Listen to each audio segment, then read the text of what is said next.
الله أكبر. بسم الله الرحمن الرحيم.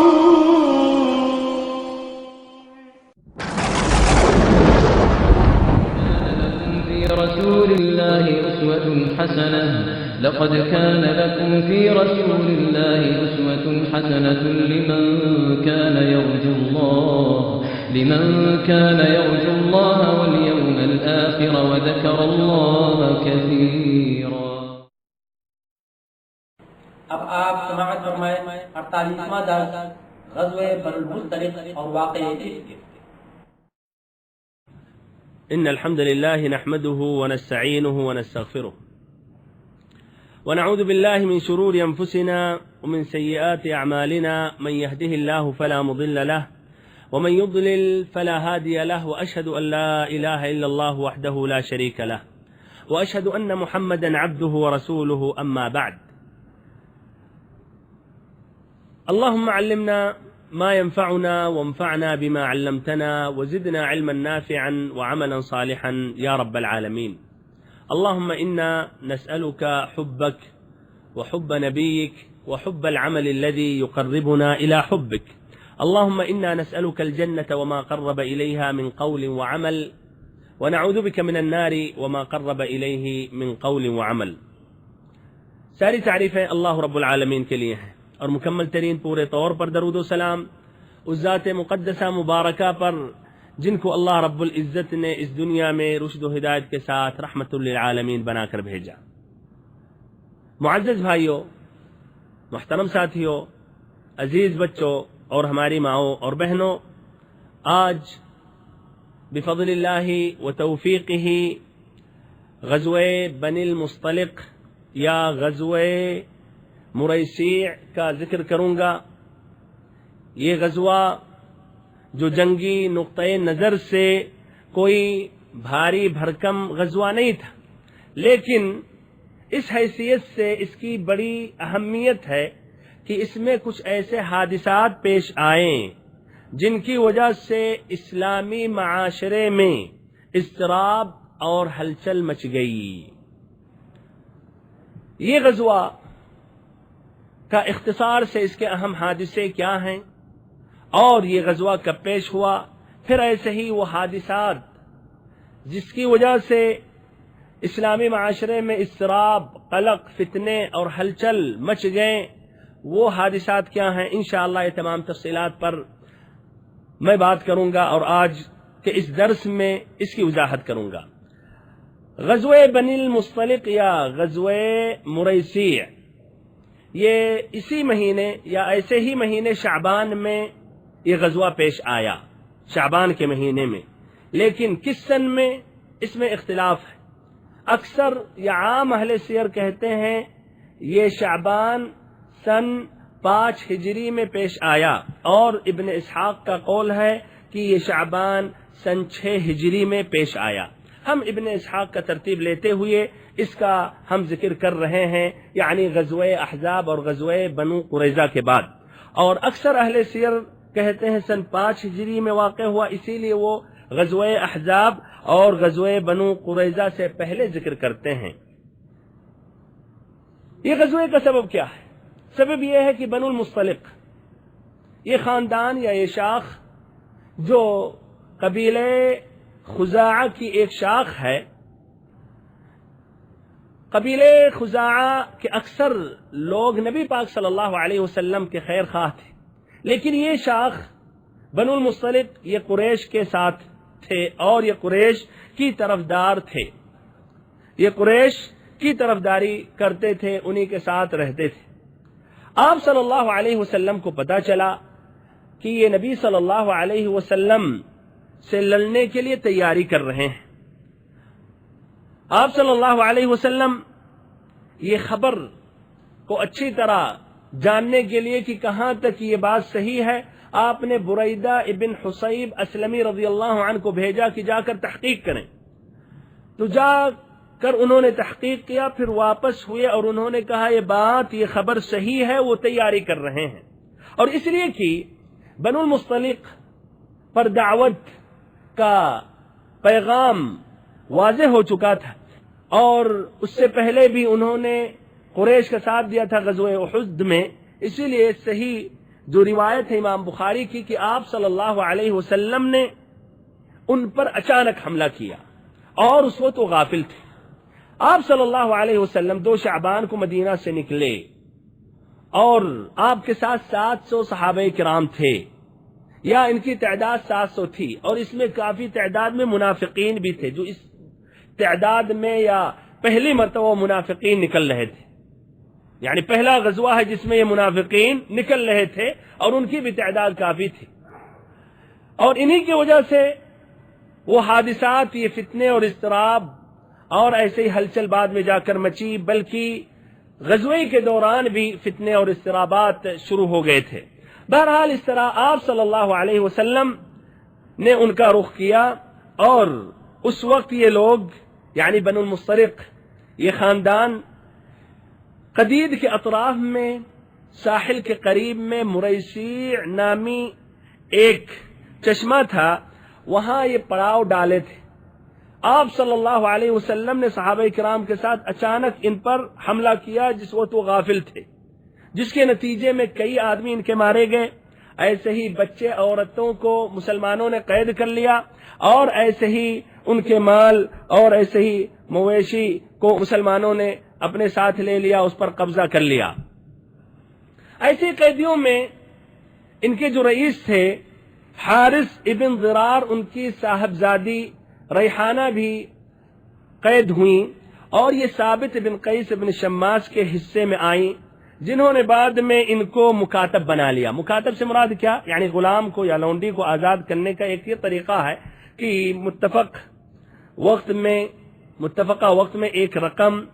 وہ لونڈی یا وہ غلام دیتا رہے اپنے سید کو، مالک کو، پھر کئی قسطوں کے بعد یعنی پورا رقم موصول ہونے کے بعد، مکمل ہو جانے کے بعد وہ آزاد ہو جاتا ہے، اس کو آزاد کر دیا جاتا ہے. پھر بعد میں یہ نبی پاک صلی اللہ علیہ وسلم کے پاس آئیں تو آپ صلی اللہ علیہ وسلم نے کہا میں اس سے بہتر نہ بتاؤں کہ میں تمہاری طرف سے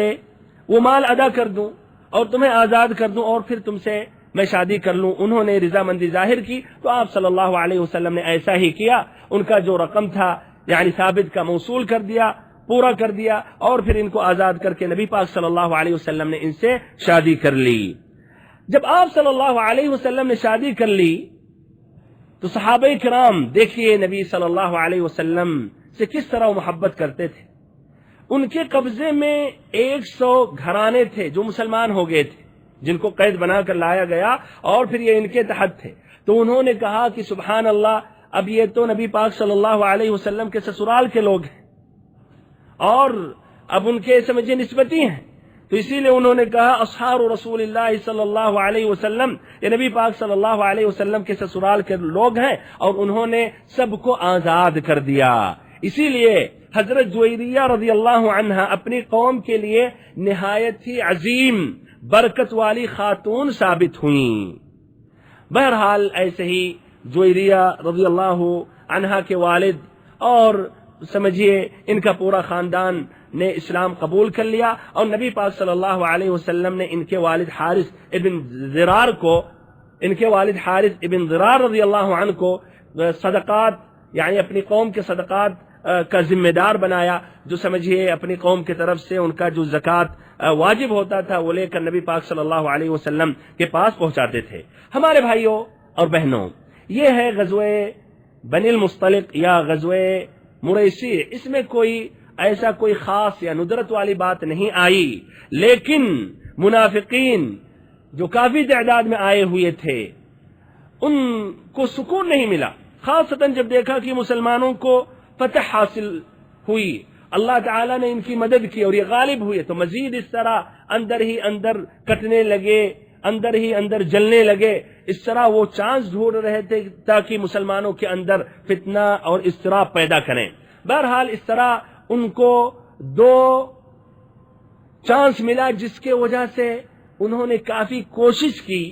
کہ مسلمانوں کے اندر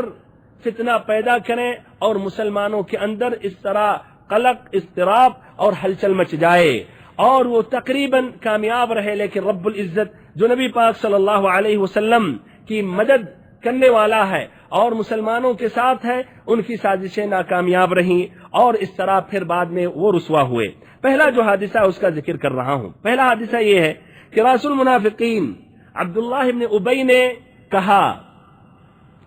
لئن رجعنا الى المدینة لیخرجن الاعز منها الاذل، کہ اگر ہم مدینہ واپس ہوئے تو عزت والا ذلت والے کو نکال باہر کرے گا۔ اس کی تفصیل کس طرح ہے؟ یہ مروی ہے صحیحین میں، یعنی صحیح امام بخاری، مسلم، ترمذی، مسند امام احمد اور ایسے ہی سیر کی کتابوں میں یا سیرت کی متعدد کتابوں میں، جس کا خلاصہ یہ ہے کہ مریسیع کے چشمے پر دو آدمیوں میں کچھ اختلاف ہو گیا یا لڑائی ہو گئی۔ ایک شخص مہاجرین کا حلیف تھا اور دوسرا انصار کا، تو یہ دونوں میں ٹکراؤ ہو گیا اور پھر یہ مہاجر نے یا مہاجرین کا جو حلیف تھا اس نے انصار کے حلیف کو مارا، جس کی وجہ سے اس انصاری نے پکارا، چیخا، کہا یا للانصار، کہ ہائے انصار کے لوگوں۔ پھر اس پر اس مہاجر نے کیا کہا؟ یا للمہاجرین، کہ ہائے مہاجرو۔ اب اس طرح کچھ لوگ وہاں جمع ہو گئے اور مسئلہ ادھر مہاجرین اور انصار کا آ جائے گا، جس طرح کی اوس اور خزرج کا، اور اگر اس کو جلدی سے اس پر کنٹرول نہ کیا جائے تو اس کے نتائج بہت برے ہوں گے۔ نبی پاک صلی اللہ علیہ وسلم کی حکمت عملی اور ایسے نازک موڑ پر آپ صلی اللہ علیہ وسلم جو جلد سے پہنچ جاتے تھے، تو آپ صلی اللہ علیہ وسلم نے ایسا ہی کیا، لوگوں سے پہلے آپ وہاں پہنچے اور دیکھا کچھ لوگ جمع ہو گئے ہیں۔ آپ نے کیا کہا؟ ابی دعوی الجاہلیہ وانا بین اظہرکم، کہ میں تم لوگوں کے درمیان ہوں اور جاہلیت کی پکار پکاری جا رہی ہے، دعوہا فانہا منتنہ، اسے چھوڑ دو، یہ بدبودار ہے۔ یعنی جاہلیت کی پکار، عصبیت اور حمیت، ہمارا تعلق اس قبیلے سے ہے، آپ کا تعلق اس قبیلے سے ہے، میں ہندوستانی ہوں، آپ پاکستانی ہیں، یہ تمام یہ جو عصبیت، اس سے آپ صلی اللہ علیہ وسلم نے روکا اور کیا کہا؟ دعوہا فانہا منتنہ، اسے چھوڑ دو، یہ بدبودار ہے۔ بہرحال لوگ اپنے رشد کی طرف پلٹ گئے اور واپس ہو گئے، بات کافی نہیں بڑھی، لیکن عبداللہ ابن ابی جو رأس المنافقین تھا اس کو سکون نہیں ملا۔ وہ تو ایسے مواقع، ایسی باتیں تو چاہتا ہی ہے تاکہ اس کو بڑھائے اور اس کو طول دے اور لوگوں کو اس سے متنفر کرے۔ تو جب بات پہنچی عبداللہ ابن ابی کے پاس، اس نے کیا کہا؟ اچھا تو انہوں نے یہ حرکت کی ہے، انہوں نے یہ حرکت کی ہے، یہ ہمارے ہی علاقے میں آ کر ہمارے حریف اور مد مقابل ہو گئے ہیں۔ ہماری اور ان کی مثال تو وہی مثال ثابت ہوئی جو پہلوں نے کہا تھا کہ اپنے کتے کو پال پوس کر موٹا کرو اور وہ بعد میں تمہیں ہی کاٹ کر کھا جائے۔ واللہ اگر ہم مدینہ واپس ہوئے تو عزت والا ذلت والے کو نکال باہر کرے گا۔ استغفر اللہ ثم اعوذ باللہ، اس کا مقصد تھا عزت والے سے خود اپنے آپ کو کہہ رہا تھا عزت والا، اور اس مراد تھا والعیاذ باللہ ذلت والے سے وہ نبی پاک صلی اللہ علیہ وسلم کو مراد لے رہا تھا اور ان کے طرف یہ اشارہ تھا۔ پھر اس نے کہا یہ مصیبت تم نے خود اپنے گلے مڈھ لی ہے، یہ مصیبت تم نے خود اپنے ہاتھوں سے یہ خریدا ہے۔ تمہیں لوگوں نے ان کو اپنے گھر بلایا، اپنے دیار بلایا، اپنے شہر میں داخل کیا، اتارا، پھر ایسے ہی اپنے مال کو بھی تم لوگوں نے تقسیم کیا، بانٹا، ان کو بھی دیا۔ ظاہری بات ہے اسی لیے ان کا من بڑھ گیا ہے، لیکن اب بھی خرچ کرنا چھوڑ دو تو یہ سب الگ ہو جائیں، سب بھاگ لیں۔ زید بن ارقم رضی اللہ عنہ ادھر موجود تھے، انہوں نے بات سنی تو انہوں نے جا کر اپنے چچا سے بتایا کہ عبداللہ ابن ابی تو ایسی ایسی باتیں کر رہا ہے نبی صلی اللہ علیہ وسلم کے خلاف، نبی اکرم صلی اللہ علیہ وسلم کے متعلق، اور ایسی ایسی مثالیں دے رہا ہے۔ تو ان کے چچا نبی پاک صلی اللہ علیہ وسلم کی خدمت میں حاضر ہو کر انہوں نے یہ تفصیلات، یہ باتیں انہوں نے بتا دی۔ پھر اس کے بعد عمر رضی اللہ عنہ جو وہاں موجود تھے اور انہوں نے بھی بات سنی، تو وہ تو غصے میں آ گئے اور کہنے لگے کہ اے اللہ کے نبی، آپ عباد ابن بشر کو حکم دے کہ وہ عبداللہ ابن ابی کو قتل کر دے، عبداللہ ابن ابی کو قتل کر دے۔ تو نبی پاک صلی اللہ علیہ وسلم نے کہا کہ اے عمر، کیا یہ مناسب ہے؟ یہ کیسے مناسب رہے گا کہ لوگ یہ کہیں گے کہ نبی یا محمد صلی اللہ علیہ وسلم اپنے ساتھیوں کو قتل کرتا ہے، اپنے ساتھیوں کو قتل کرتا ہے۔ لوگ تو نہیں کہیں گے کہ منافق تھا، کافر تھا، مرتد تھا، وہ کہیں گے کہ یہ بھی ان کا ساتھی ہے۔ تو حکمت عملی دیکھیے، آپ صلی اللہ علیہ وسلم نے کیا کہا کہ یہ مناسب نہیں رہے گا، لوگ پیچھے کہیں گے کہ محمد صلی اللہ علیہ وسلم اپنے ہاتھوں سے اپنے ساتھیوں کو قتل کرتا ہے۔ آپ نے کہا بلکہ تم کوچ کا اعلان کر دو۔ تو آپ صلی اللہ علیہ وسلم نے کوچ کا اعلان کیا، یا عمر رضی اللہ عنہ سے کہا، اور ایسے وقت میں آپ صلی اللہ علیہ وسلم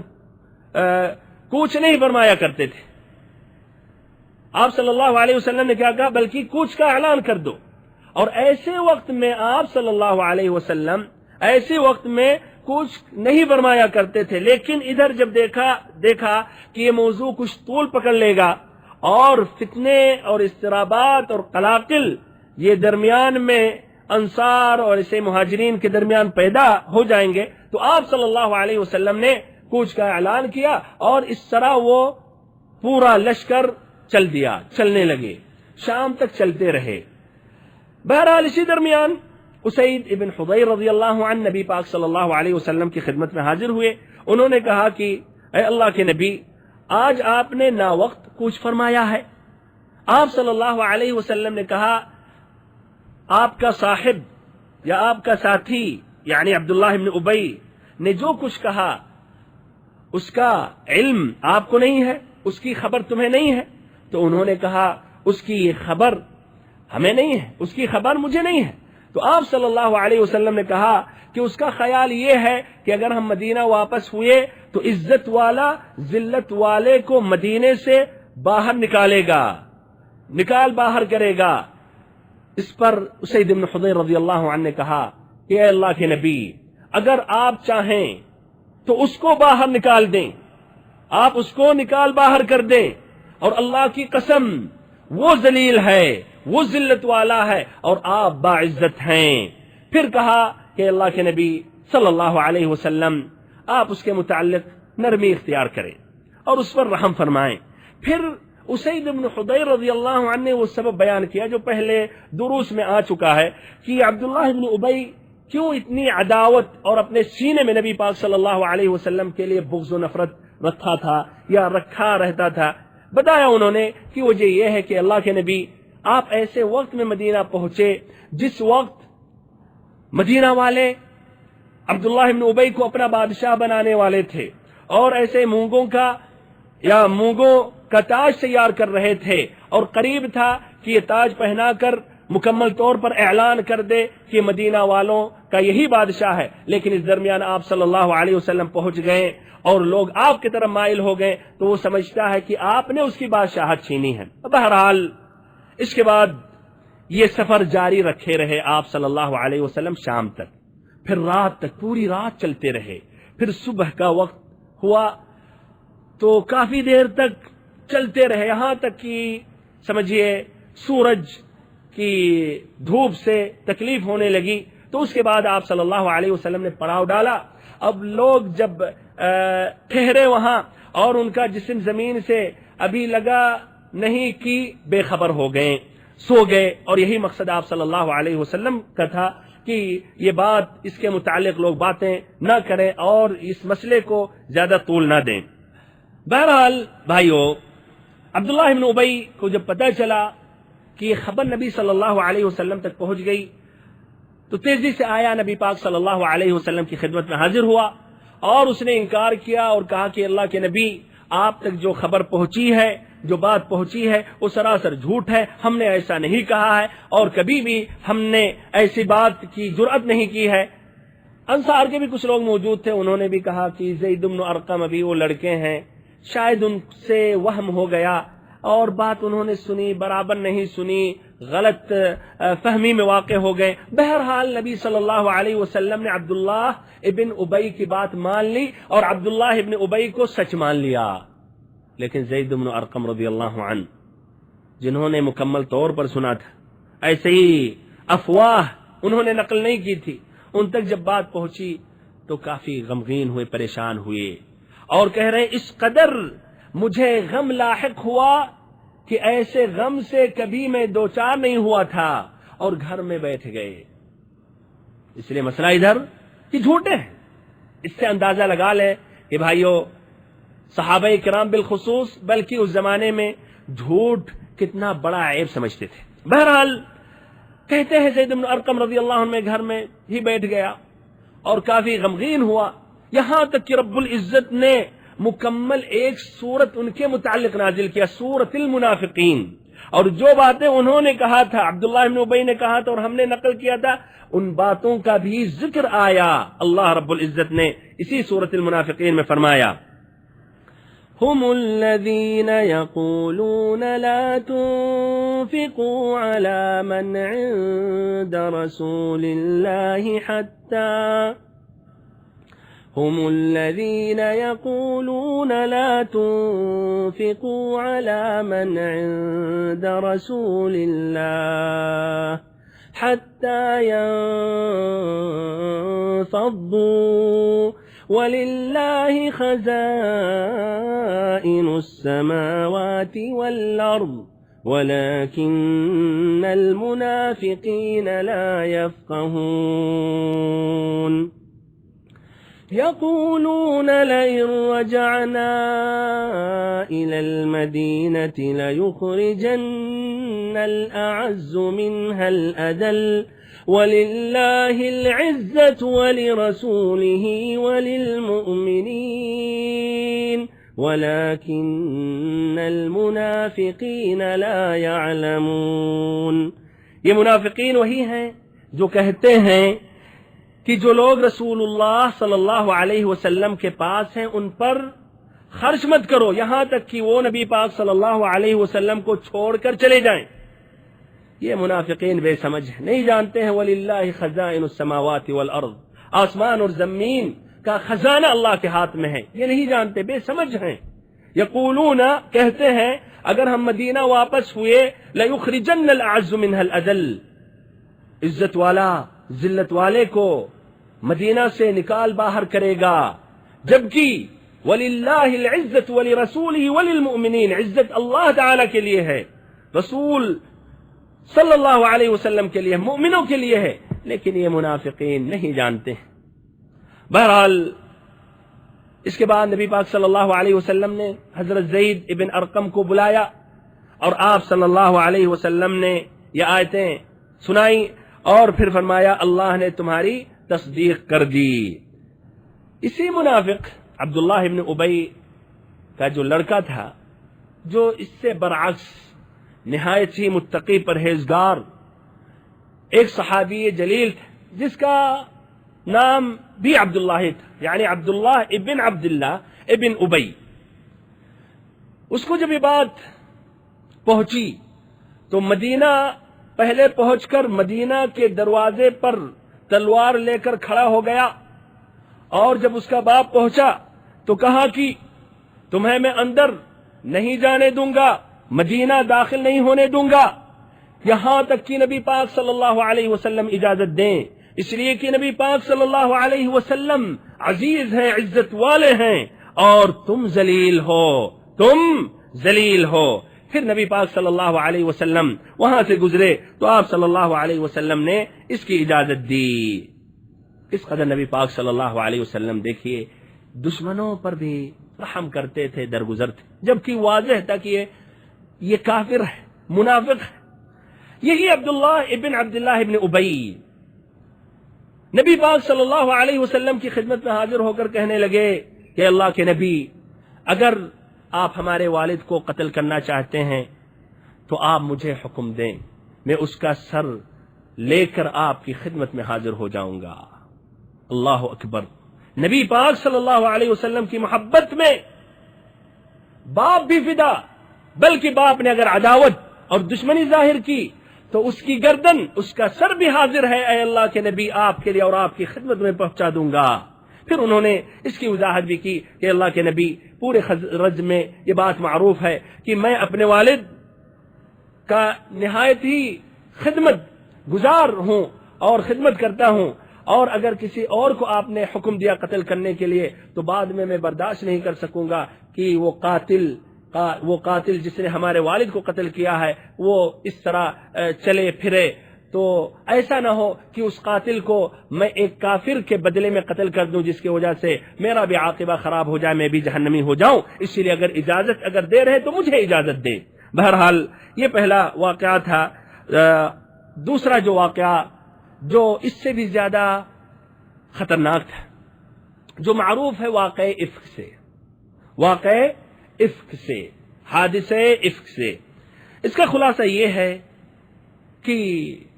اور یہ روایت بھائیوں صحیح امام بخاری میں اور بہت سے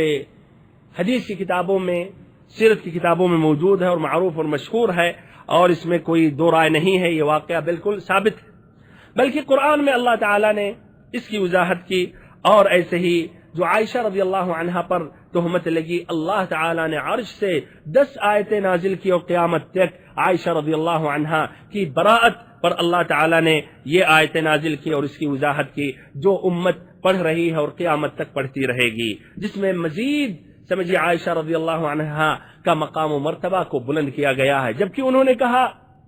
کہ مجھے یہ گمان نہیں تھا کہ ہمارے متعلق آیات اللہ تعالیٰ نازل کرے جو قیامت تک قرآن میں موجود رہے گا، لوگ پڑھیں گے، بلکہ مجھے اتنا گمان تھا کہ یقیناً اللہ تعالیٰ وحی کے ذریعے، نبی صلی اللہ علیہ وسلم کو خواب کے ذریعے ہماری حقیقت، ہماری براءت کہ میں پاک اور صاف ہوں ضرور ظاہر کرے گا، لیکن رب العزت نے یہاں چاہا کہ عائشہ رضی اللہ عنہا جو نبی پاک صلی اللہ علیہ وسلم کی زوجہ تھیں، بلکہ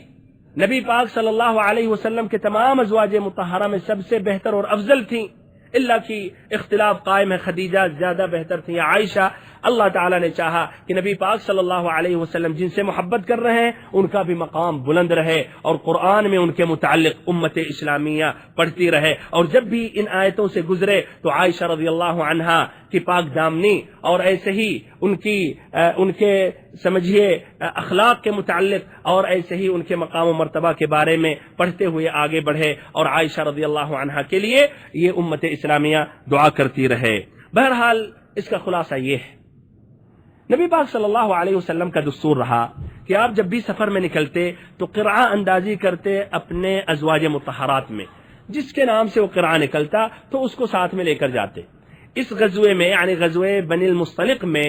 جب قرعہ اندازی کی گئی ازواج مطہرات میں تو عائشہ رضی اللہ عنہا کا نام آیا۔ اس طرح عائشہ رضی اللہ عنہا نبی صلی اللہ علیہ وسلم کے ساتھ اس غزوے میں شریک رہیں۔ واپسی کے وقت ایک جگہ یہ لشکر پڑاؤ ڈالا ہوا تھا، عائشہ رضی اللہ عنہا قضاء حاجت کے لیے نکلی، پھر واپس ہوئیں ہودج میں بیٹھیں تو انہوں نے دیکھا کہ ہار غائب ہے، گلے پر ہاتھ انہوں نے رکھا تو ہار غائب ہے، اور یہ ہار انہوں نے اپنی بہن سے عاریت کے طور پر عاریتن انہوں نے لیا تھا، اسی لیے پریشان ہو گئیں، اور وہاں سے وہ نکلیں، اس جگہ پر جا کے تلاشنے لگی جہاں گمان تھا کہ ہار گرا ہوگا۔ اس درمیان وہ ہودج جو سمجھے ایک صندوق کے طرح اونٹ کے اوپر رکھا جاتا ہے جس میں عورتیں سفر کرتی ہیں، وہ لوگ بھی پہنچ گئے، اور ان کا یہ گمان تھا کہ عائشہ رضی اللہ عنہا ہودج میں موجود ہیں اور وہ اندر ہیں۔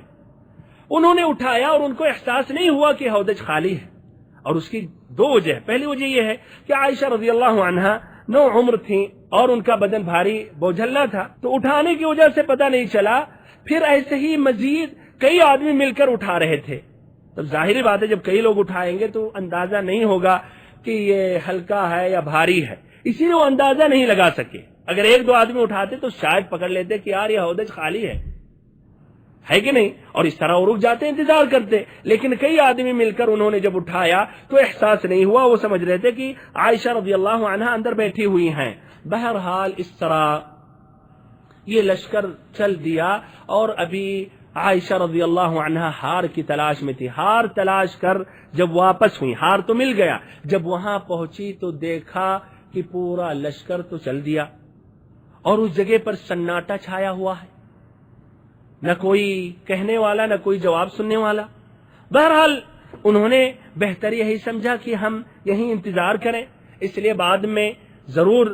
جب احساس ہوگا اور پتہ چلے گا کہ عائشہ رضی اللہ عنہا ہودج میں نہیں ہے تو ضرور وہ قافلہ واپس ہوگا، یا نبی صلی اللہ علیہ وسلم آئیں گے یا کچھ لوگوں کو بھیج دیں گے۔ تو بہرحال انہوں نے بہتر یہ سمجھا کہ یہیں ہم انتظار کریں۔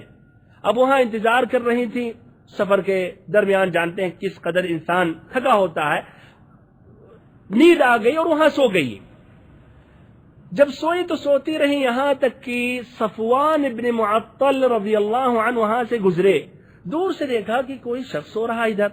قریب ہوئے تو پہچان گئے تو عائشہ رضی اللہ عنہا ہے، اس لیے کہ پردے کے حکم نازل ہونے سے پہلے انہوں نے دیکھا تھا عائشہ رضی اللہ عنہا کو، تو یہ دیکھنے کے بعد وہ پہچان گئے کہ عائشہ رضی اللہ عنہا ہے۔ تو سبحان اللہ، وہ تعجب میں پڑ گئے، پریشان ہو گئے۔ ان کی زبان سے یہ نکلا انا للہ و انا الیہ راجعون، زوج رسول اللہ صلی اللہ علیہ وسلم، کہ نبی پاک صلی اللہ علیہ وسلم کی بیوی۔ یہ کلمات سے عائشہ رضی اللہ عنہ بیدار ہوئی،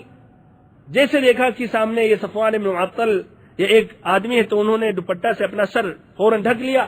بہرحال اس کے علاوہ صفوان بن معطل کچھ اور مزید نہیں کہا، اور انہوں نے اپنی سواری کو بیٹھا کر ایک سائٹ میں ہو گئے۔ سبحان اللہ، اس لیے دیکھے نہیں۔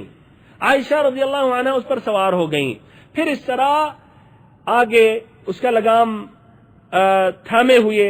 نکیل تھام کر صفوان رضی اللہ عنہ پیدل چل رہے ہیں اور سواری پر عائشہ رضی اللہ عنہ بیٹھی ہوئی ہیں، بمعنی وہ آگے عائشہ رضی اللہ عنہ کو نہ دیکھ رہے ہیں نہ ایسے بات چیت کر رہے ہیں، یہاں تک کہ لشکر نظر آ گیا۔ دوپہر کا وقت تھا اور وہ لشکر وہاں پڑاؤ ڈالا ہوا تھا۔ لوگوں نے دیکھا کہ ایک آدمی ایک عورت کے ساتھ آ رہا، پھر پتہ چلا کہ وہ صفوان بن معطل ہیں اور یہ عائشہ رضی اللہ عنہ ہے۔ مختلف قسم کے تبصرہ کرنے لگے، مختلف باتیں کرنے لگے۔ اب ادھر عبداللہ ابن ابی کو اپنا بھڑاس نکالنے کے لیے حسد اور غضب سے جو جل رہا تھا، کٹ رہا تھا، اندر ہی اندر گھٹن محسوس کر رہا تھا، اس کو ایک بہترین چانس مل گیا اور اس نے فوراً تہمت لگائی کہ تو نہیں ہو سکتا ہے کہ ایک مرد اور ایک عورت تنہائی اختیار کریں، ضرور کوئی چکر ہے، استغفر اللہ ثم اعوذ باللہ۔ اور اس طرح وہ پھیلانے لگا اور اس کے ساتھی بھی اس کے ساتھ سرگرم ہو گئے اور وہ بھی اس طرح بھائیوں افواہیں پھیلانے لگے۔ بہرحال لشکر میں شاید اتنی بات نہیں پھیلی، لیکن مدینہ پہنچنے کے بعد تیزی سے یہ آگ جلنے لگی پورے مدینہ کے اطراف میں، یہاں تک کہ اچھے اچھے لوگ اہل ایمان بھی اس چکر میں آ گئے اور وہ بھی غلط فہمی میں واقع ہو گئے، اور انہوں نے بھی یہ گمان رکھ لیا استغفر اللہ ثم اعوذ باللہ کہ یہ فعلاً یہ معاملہ ہوا ہے۔ آپ صلی اللہ علیہ وسلم انتظار کرتے رہے وحی کی، کافی مدت گزر گئی، وحی نازل نہیں ہوئی، خاموشی اختیار کرتے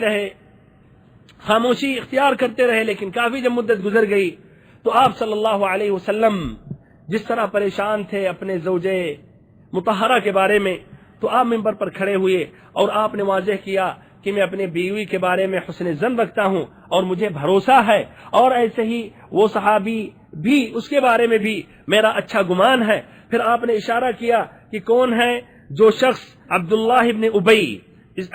ابی کی طرف اشارہ تھا، کون ہے جو مجھے اس سے نجات دلا دے، کون ہے جو مجھے اس سے نجات دلا دے۔ اس پر اسید بن حضیر رضی اللہ عنہ جو اوس کے سردار تھے، انہوں نے کہا اللہ کے نبی میں اس کو قتل کر دیتا ہوں، اگر آپ چاہیں آپ کی اجازت ہو تو میں اس کو قتل کر دیتا ہوں۔ سعد ابن عبادہ جو خزرج کے سردار تھے اور عبداللہ ابن ابی بھی انہی کے قبیلے کا آدمی تھا، سمجھیے ایک عصبیت آ گئی جس کی وجہ سے انہوں نے انکار کیا، اور پھر ایسے آپس میں ترش کلامی ہو گئی اور بات کچھ بڑھنے والی تھی، اسی لیے آپ صلی اللہ علیہ وسلم نے ان کو خاموش کیا اور آپ صلی اللہ علیہ وسلم بھی خاموش ہو کر وہاں سے واپس ہو گئے۔ دوسری طرف عائشہ رضی اللہ عنہا کا کیا حال تھا، ان پر یہ مصیبت کس طرح گزری۔ عائشہ رضی اللہ عنہا مدینہ پہنچتے بیمار ہو گئیں اور 1 مہینہ تک یہ بیماری ان کو لاحق رہی اور ان کو کوئی خبر اب تک نہ تھی، لیکن انہوں نے یہ ضرور احساس کیا کہ آپ صلی اللہ علیہ وسلم کی جو عنایت اور آپ کا جو لطف ہوتا تھا ان کے ساتھ بیماری کی حالت میں بالخصوص، وہ نہیں پا رہی تھی، بلکہ آپ صلی اللہ علیہ وسلم آ کر سلام کر کے خیریت پوچھ کر وہاں سے چلے جاتے تھے، بیٹھتے نہیں تھے۔ تو ان کو شک ہوا کہ آپ صلی اللہ علیہ وسلم کا وہ انداز بدل گیا، لیکن اب تک ان کو معلوم ہی نہیں۔ 1 مہینے کے بعد یہ ام مستح کے ساتھ قضائے حاجت کے لیے باہر نکلی، اس لیے اس وقت بھی حمام کا اس طرح یہ انتظام نہیں رہتا تھا۔ تو باہر جب نکلی تو ام مستح رضی اللہ عنہ کی جو والدہ تھی چادر میں پھنس کر پھسل گئیں، اس پر انہوں نے کہا تعیس مستح پر انہوں نے بد دعا دی۔ تو اس پر عائشہ رضی اللہ عنہا نے ٹوکا کہ مستح یہ جلیل القدر صحابی جو غزوہ بدر میں شریک تھے، ان پر آپ بد دعا دے رہی ہیں۔ پھر ام مستح نے بتایا کہ یہ مستح بھی ان لوگوں کے ساتھ شامل ہیں جو یہ افواہیں پھیلا رہے عائشہ رضی اللہ عنہا کے متعلق۔ اس پر چونک گئی کہ یہ کیا ماجرا، یہ کیا مصیبت۔ بہرحال گھر واپس ہوئی تو انہوں نے نبی پاک صلی اللہ علیہ وسلم سے اجازت طلب کی کہ ہم اپنے والدین کے پاس جانا چاہ رہی ہوں۔ نبی پاک صلی اللہ علیہ وسلم نے اجازت دی، اپنے والدین کے پاس پہنچی اور انہوں نے خبر کی مزید تحقیق کی تو پتہ چلا کہ پورے مدینہ میں یہ پروپیگنڈے کا یہ موج چل رہا ہے اور پوری یہ بات پھیلی ہوئی ہے اور منافقین اس کے لیے نہایت ہی سرگرم ہیں۔ بہرحال اس کے بعد عائشہ رضی اللہ عنہ اس قدر روئیں کہ روتی رہیں پوری رات، پھر پورا دن، پھر پوری رات، اور ایسا لگتا تھا کہ ان کا کلیجہ شق ہو جائے گا۔ اور ظاہری بات ہے جب ایک شریف اور ایسے ہی با اخلاق اور عزت والی عورت پر تہمت لگتی ہے تو حقیقت میں برداشت نہیں کر پاتی ہے، بلکہ کچھ ایسا بھی کرتی ہے کہ خودکشی کر لیتی ہیں، جبکہ یہ بھی حرام اور ناجائز ہے، لیکن اس کو یعنی تحمل یا صبر نہیں کر پاتی ہیں، برداشت نہیں کر پاتی ہیں۔ بہرحال اس طرح عائشہ رضی اللہ عنہا کی آنکھوں سے نیند حرام ہو گئی۔ آپ صلی اللہ علیہ وسلم اس کے بعد آئیں، اللہ تعالیٰ کی حمد و ثنا کے بعد، اللہ کی بڑائی بیان کرنے کے بعد آپ صلی اللہ علیہ وسلم نے کہا کہ اے عائشہ، مجھے تمہارے متعلق ایسی اور ایسی بات کا پتہ لگا ہے، اگر تم اس سے بری ہو، پاک ہو، تو اللہ تعالیٰ تمہاری براءت ظاہر کرے گا، واضح کرے گا، اور خدا نخواستہ اگر اس گناہ میں واقع ہو چکی ہو تو اللہ سے توبہ کرو، اللہ سے معافی طلب کرو، اس لیے کہ بندہ جب اللہ کے حضور میں گناہوں کا اعتراف کر کے جب معافی مانگتا ہے تو اللہ رب العزت اس کے گناہوں کو معاف کر دیتا ہے۔ عائشہ رضی اللہ عنہا نے اس وقت آنسو ایک دم تھم گیا تھا ان سے، اپنے والد سے کہنے لگیں کہ اجب عنی رسول اللہ صلی اللہ علیہ وسلم، کہ ہماری طرف سے نبی پاک صلی اللہ علیہ وسلم کو آپ جواب دے دیں۔ ابو بکر رضی اللہ عنہ نے کہا کہ میرے سمجھ میں نہیں آ رہا میں کیا جواب دوں۔ پھر اپنی والدہ سے کہنے لگی اجیب عنی رسول اللہ صلی اللہ علیہ وسلم، ہماری طرف سے آپ نبی پاک صلی اللہ علیہ وسلم کو جواب دے دیں۔ انہوں نے بھی کہا میرے سمجھ میں کچھ نہیں آ رہا میں کیا کہوں۔ ہمارے بھائی اور محترم ساتھیو، عائشہ رضی اللہ عنہا کی عمر صرف 13 سال تھی اس وقت۔ انہوں نے جواب دیا، کیا کہا؟ کہا کہ واللہ میں جانتی ہوں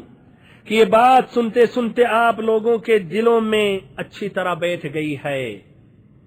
اور آپ لوگوں نے اسے بالکل سچ سمجھ لیا ہے، اور اگر میں یہ کہوں میں پاک ہوں اور اللہ جانتا ہے، اللہ گواہ ہے کہ میں پاک ہوں، تو تم لوگ مجھے سچ نہیں مانو گے، اور میں اگر یہ کہوں کہ میں نے کچھ ارتکاب کر لیا اور اللہ گواہ ہے کہ میں پاک ہوں اور میں نے کوئی گناہ ارتکاب نہیں کیا ہے تو تم لوگ سچ مان لو گے۔ اسی لیے ہمارے اور آپ لوگوں کے درمیان وہی مسئلہ ہے جو یوسف علیہ السلام کے والد نے کہا تھا، حضرت یعقوب علیہ السلام نے، فصبر جمیل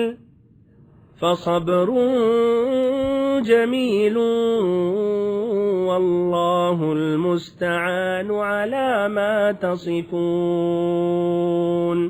فصبر جمیل، صبر ہی بہتر ہے، واللہ المستعان علی ما تصفون، اور تم لوگ جو کچھ کہتے ہو اس پر اللہ تعالی کی مدد مطلوب ہے۔ بہرحال اس کے بعد عائشہ رضی اللہ عنہا دوسری جانب پلٹ کر لیٹ گئیں، اور ان کو توقع تھی کہ ضرور اللہ تعالی ان کی براءت کے بارے میں نبی صلی اللہ علیہ وسلم کو مطلع کرے گا، وحی کرے گا، لیکن ان کا گمان یہ تھا کہ خواب کے ذریعے، اور یہ نہیں سمجھ رہی تھی بلکہ دور سمجھ رہی تھی کہ دور کی بات ہے کہ ہمارے متعلق آیات نازل کرے گا جو قیامت تک یہ آیتیں واقع رہیں گی۔ بہرحال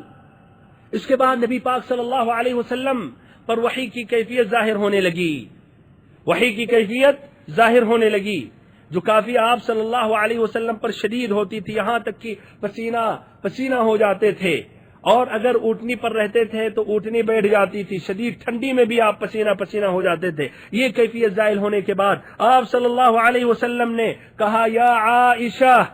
اللہ قد برأکی، کہ اے عائشہ اللہ تعالیٰ نے تمہاری براءت ظاہر کر دی، اللہ تعالیٰ نے تمہیں بری قرار دیا، اللہ تعالیٰ نے تمہیں بری کر دیا،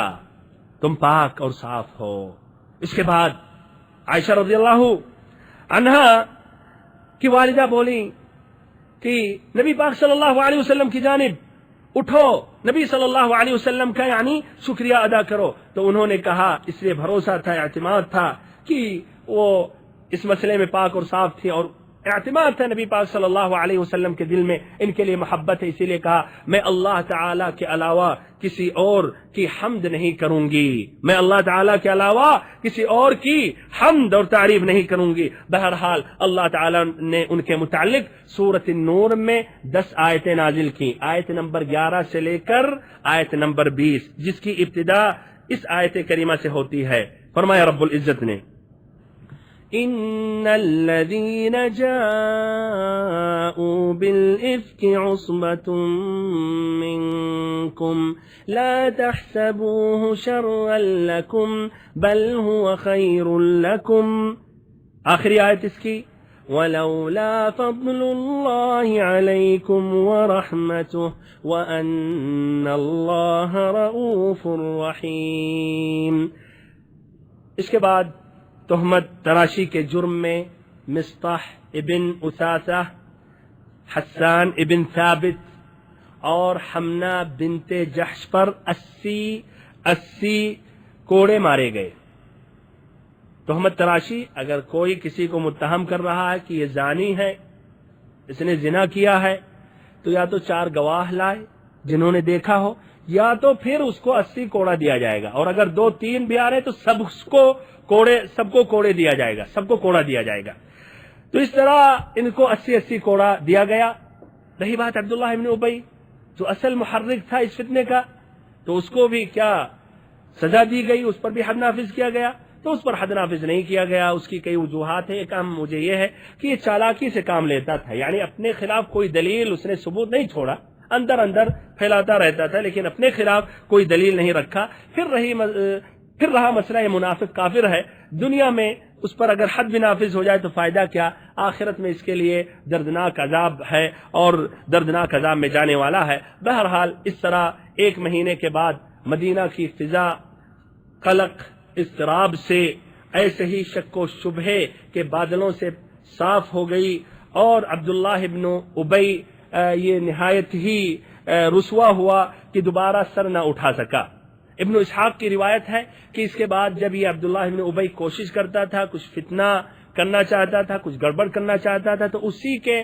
ساتھ ہی اس کا ہاتھ پکڑ لیتے تھے اور اس کو خاموش کر دیتے تھے اور عتاب فرماتے تھے، کہتے تھے بیوقوف، تمہارے وجہ سے اتنے سب فتنوں کا یا مشکلوں کا سامنا کرنا پڑا، تو وہی ہاتھ پکڑ لیتے تھے۔ نبی پاک صلی اللہ علیہ وسلم نے بعد میں عمر رضی اللہ عنہ سے کہا کہ اے عمر، تمہارا کیا خیال ہے، اگر اس منافق کو ہم قتل کر دیتے تو کیا نتیجہ ہوتا؟ بہت سی ناکیں پھڑک اٹھتی، لیکن اگر آج انہی ناکوں کو اگر حکم دیا جائے کہ اس کو قتل کرو تو وہی قتل کرنے کے لیے تیار ہو جائیں گے۔ اس کے بعد عمر رضی اللہ عنہ نے کہا واللہ میری خوب سمجھ میں آ گیا ہے کہ رسول اللہ صلی اللہ علیہ وسلم کا معاملہ میرے معاملہ سے زیادہ بابرکت ہے، اور اس میں کوئی شک نہیں۔ بہرحال اس واقعے میں یا اس غزوے میں جو اہم فائدہ آئندہ ملاقات میں ذکر کروں گا، پھر ایسے ہی انشاءاللہ غزوہ حدیبیہ کا تذکرہ کروں گا، جس غزوے کو اللہ تعالی نے فتح کے نام سے موسوم کیا، بلکہ مکمل ایک سورت نازل کی قرآن مجید میں سورت الفتح کے نام سے۔ سورت الفتح سے مراد فتح مکہ نہیں ہے، بلکہ یہی غزوہ حدیبیہ ہے۔ اللہ تعالیٰ سے آخر میں دعا کرتا ہوں کہ اللہ تعالیٰ ہم سبھی کو علم نافع عطا کرے، اور ہم سبھی کو نبی پاک صلی اللہ علیہ وسلم کے سیدھے اور واضح راستے پر چلائے۔ وصلی اللہ وسلم وبارک ونعم علی عبدک ورسولک محمد۔